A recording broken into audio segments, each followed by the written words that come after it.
భూమిపై మనుషులు నిరంతరం నివసించే అత్యంత ఉత్తర ప్రాంతం స్వాల్బార్డ్. ఇక్కడ ఎముకలు కొరికే చలి ఉంటుంది. అలాగే చుట్టూ ఎగుడు దిగుడుగా ఉండే కఠినమైన భౌగోళిక పరిస్థితులుంటాయి. అయినా కూడా ఇక్కడ 2500 మందికి పైగా ప్రజలు నివసిస్తారు. మీకు కావాలంటే మీరు కూడా ఇక్కడ సొంత ఇల్లు ఏర్పాటు చేసుకోవచ్చు. దీనికి కారణం అక్కడ ఉన్న ఒక ప్రత్యేకమైన అంతర్జాతీయ ఒప్పందం.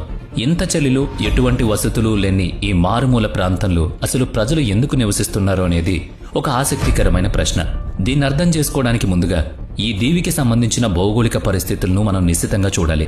స్వాల్బార్డ్ అనేది ఆర్కిటిక్ మహాసముద్రంలో ఉన్న ఒక దీవుల సమూహం. ఇది నార్వే ప్రధాన భూభాగానికి మరియు ఉత్తర ధ్రువానికి సరిగ్గా మధ్యలో ఉంటుంది. దాదాపుగా 61,000 చదరపు కిలోమీటర్ల విస్తీర్ణంలో ఈ దీవులు వ్యాపించుంటాయి. ఆకాశాన్ని తాకే ఎత్తైన పర్వతాలు, విశాలమైన మంచు కొండలు ఈ ప్రాంతంలో ఎక్కడ చూసినా కనిపిస్తాయి. సముద్ర తీరాన్ని కోసుకుంటూ లోపలికి వెళ్లే లోతైన జలాంతర్గాములు కూడా అక్కడ చాలా ఉన్నాయి.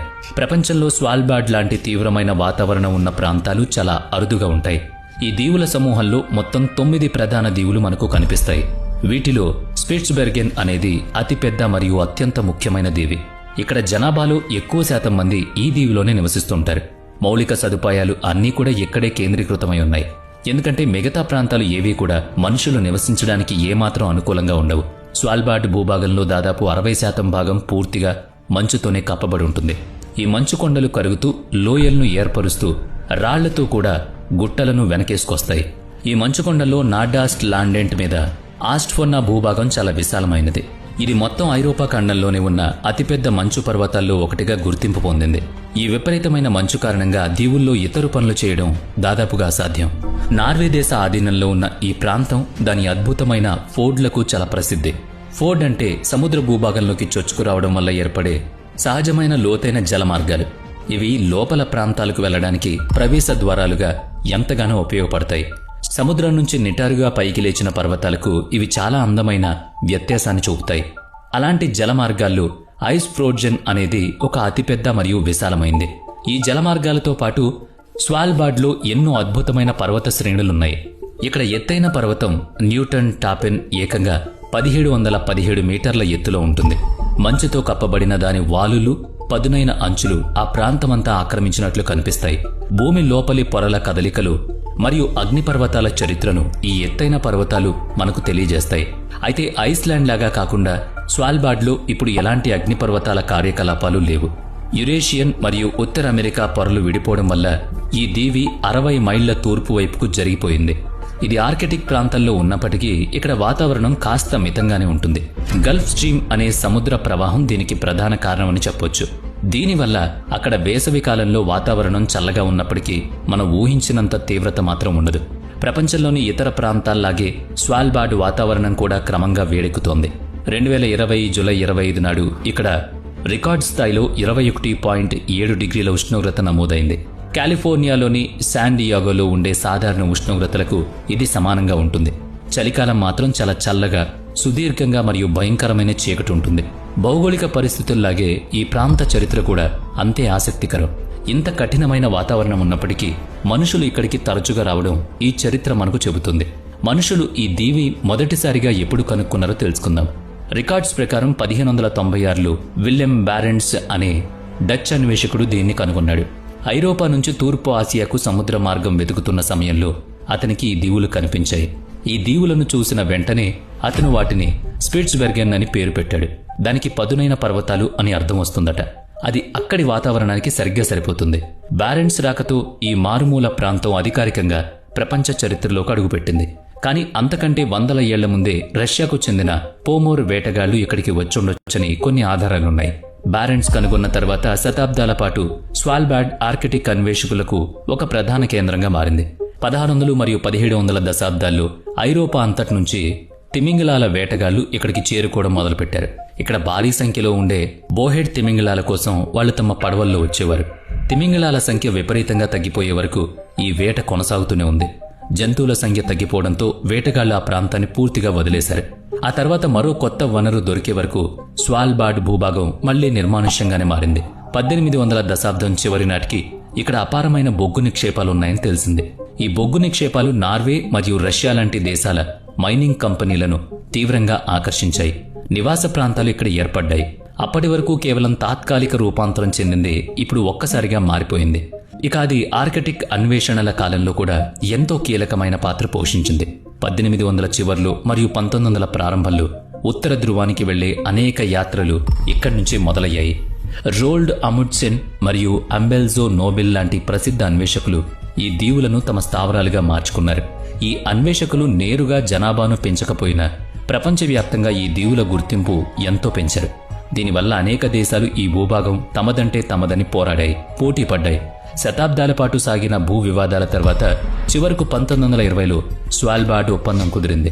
దీని ప్రకారం నార్వే దేశానికి దీవులపై పూర్తి సార్వభౌమాధికారం దక్కింది. కానీ ఈ ఒప్పందంపై సంతకం చేసిన ఇతర దేశాల పౌరులకు కూడా ఇక్కడ వనరులు వాడుకునే హక్కుంది. ఈ ప్రత్యేకమైన ఒప్పందం వల్లే ఇప్పటికీ ఈ ప్రాంతానికి ఒక విశిష్టమైన రాజకీయ హోదా ఉంది. వందల ఏళ్లలో స్వాల్బార్డ్ మనుషులు లేని మంచు దీవి నుంచి వేలాది మంది నివసించే ప్రాంతంగా మారిపోయింది. కొత్త అవకాశాలు మరియు ఆర్కిటిక్ ప్రాంతపు అద్భుతమైన అందాలు వాళ్ళని ఇక్కడికి రప్పించాయి. ప్రపంచం నలుమూలల నుంచి వచ్చిన ఒక భిన్నమైన మరియు ఆసక్తికరమైన సమాజం ఇక్కడ కనిపిస్తుంది. స్వాల్బార్డ్లో ఉన్న అతిపెద్ద మరియు ప్రధానమైన నివాస ప్రాంతం లాంగ్ ఇయర్ బైన్. ఇది ప్రపంచంలోనే మనుషులు నివసించే అత్యంత ఉత్తర ప్రాంతంగా గుర్తింపు పొందింది. 1900 ప్రారంభంలో ఇది ఒక సాధారణ బొగ్గుగని స్థావరంగా తన ప్రయాణాన్ని మొదలుపెట్టింది. కానీ ఇప్పుడు ఇది శాస్త్రీయ పరిశోధనలు, పర్యాటకం మరియు ఉన్నత విద్యకు ఒక అద్భుతమైన కేంద్రం. ఇక్కడ ఆర్థిక వ్యవస్థకు తగ్గట్టుగానే జనాభా కూడా చాలా అంతర్జాతీయంగా ఉంటారు. నార్వే పౌరులు ఇక్కడ మెజారిటీ సంఖ్యలో ఉన్నప్పటికీ ఇతర దేశాల వాళ్ళు కూడా బాగానే ఉంటారు. ముఖ్యంగా థాయిలాండ్, రష్యా మరియు ఉక్రెయిన్ లాంటి దేశాల నుంచి వచ్చిన వాళ్ళు ఇక్కడ ఎక్కువ. సాధారణంగా ఉష్ణమండల దేశాలైన థాయిలాండ్కు అత్యంత చల్లని స్వాల్బార్డ్ ఎలాంటి సంబంధం ఉండదు. కానీ వీసా లేకుండా వెళ్లగలిగే కొద్ది దేశాల్లో ఇది కూడా ఒకటి కావడంతో 1970వ దశకంలో చాలా మంది థాయ్ ప్రజలు ఇక్కడకు వలసొచ్చారు. దీన్ని బట్టి స్వాల్బార్డ్లో ఎవరైనా వచ్చి నివసించవచ్చు మరియు పని చేసుకోవచ్చు అనేది స్పష్టంగా అర్థమవుతుంది. వారి జాతీయతతో ఎలాంటి సంబంధం లేకుండా ఇక్కడ స్వేచ్ఛ దొరుకుతుంది. 1920 ఒప్పందం ప్రకారం ఇదొక సైనిక రహిత మరియు అందరికీ అందుబాటులో ఉండే బహిరంగ ప్రదేశం. సంతకం చేసిన దేశాల పౌరులందరికీ ఇక్కడ నివసించడానికి మరియు పనిచేయడానికి సమాన హక్కులుంటాయి. కాలక్రమేణా ఈ దీవులు పరిశోధకులకు, కార్మికులకు మాత్రమే కాకుండా కొత్త జీవితం వెతుక్కునే వాళ్లకు కూడా ఆవాసంగా మారిపోయింది. అయితే ఇక్కడ జీవితం ఆనందంగానూ ఉంటుంది, అలాగే ఎన్నో భయంకరమైన సవాళ్లతో కూడుకుంటుంది. వేసవిలో ఇక్కడ అర్ధరాత్రి కూడా సూర్యుడు కనిపిస్తాడు. అసలు సూర్యాస్తమయం అనేది ఉండదు. అలాగే చలికాలంలో సూర్యుడు అసలు ఉదయించడు. నిరంతరం చీకటిగానే ఉంటుంది. ఉష్ణోగ్రతలు క్రమంగా తగ్గుముఖం పడుతూ ఉంటాయి. మంచు తుఫాన్లు, ధ్రువపు ఎలుగుబంట్ల దాడులు ప్రతిరోజు సాహసమే. ఇన్ని కష్టాలున్నా కూడా ఇక్కడ ప్రజలు ఆశ్చర్యకరమైన ఆధునిక సమాజాన్ని నిర్మించుకున్నారు. లాంగ్ ఇయర్ బైన్ పట్టణంలో పాఠశాలలు, విశ్వవిద్యాలయాలకు కేంద్రం, దుకాణాలు మరియు మంచి రెస్టారెంట్లు ఉంటాయి. కళా ప్రదర్శనలు జరుగుతాయి. ఒకవేళ మీరు ఇంతకంటే ప్రశాంతమైన జీవితం కోరుకుంటే బ్యారెంట్స్బర్గ్ లాంటి చిన్న గ్రామాలకు వెళ్లొచ్చు. బ్యారెంట్స్బర్గ్ అనేది ఒక రష్యన్ మైనింగ్ నగరం. ఇక్కడ సోవియట్ కాలం నాటి వాతావరణం ఇంకా సజీవంగానే ఉంది. అలాగే అలెసెండ్ అనేది ప్రపంచంలోని అత్యంత ఉత్తరంగా ఉన్న ఒక శాశ్వత పరిశోధనా కేంద్రం. ప్రపంచం నలుమూలల నుంచి శాస్త్రవేత్తలు ఇక్కడికి వచ్చి పర్యావరణం మరియు వాతావరణ పరిస్థితులపై లోతైన అధ్యయనాలు చేస్తూ ఉంటారు. చాలా మంది ప్రజలు ఇక్కడికి ఏదో ఒక పని కోసమే వస్తూ ఉంటారు. బొగ్గు తవ్వకం మునుపటిలా లేకపోయినా బ్యారెంట్స్బర్గ్లో ఇది ఇంకా కొంతమందికి ఉపాధి కల్పిస్తుంది. అయితే ఇప్పుడు ఈ దీవుల ఆర్థిక వ్యవస్థ పూర్తిగా పరిశోధనలు మరియు పర్యాటకం వైపు మళ్లింది. ఇక్కడ పర్యావరణాన్ని నేరుగా అధ్యయనం చేయడానికి విద్యార్థులు మరియు శాస్త్రవేత్తలు ఎంతో ఆసక్తి చూపుతున్నారు. స్వాల్బార్డ్లో నివసించే వారందరికీ మరియు పర్యాటకులకు ఒక అత్యంత ముఖ్యమైన నియమం ఉంది. అదేంటంటే లాంగ్ ఇయర్ బైన్ పట్టణం దాటి బయటకు వెళితే ఖచ్చితంగా ధ్రువపు ఎలుగుబంట్లను భయపెట్టే సాధనాల్ని వెంట తీసుకువెళ్లాలి. తుపాకీ మాత్రమే ఉండాలనే నియమం లేదు, కానీ ఆ ఎలుగుబంట్లు చాలా ప్రమాదకరం కాబట్టి ఆయుధాలతో వెళ్లడమే ఎప్పుడూ సురక్షితం. ఇక్కడ జనాభా చాలా వరకు తాత్కాలికమే. చాలా మంది పని కోసం వచ్చి కొన్నేళ్ల తర్వాత తిరిగి వెళ్లిపోతారు.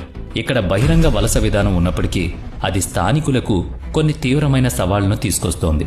ఇక్కడ ఎలాంటి ప్రభుత్వ సంక్షేమ పథకాలు ఉండవు. కేవలం కనీస ఆరోగ్య సదుపాయాలు కల్పిస్తారు. ఎవరికి వారే స్వతంత్రంగా బ్రతకాలి.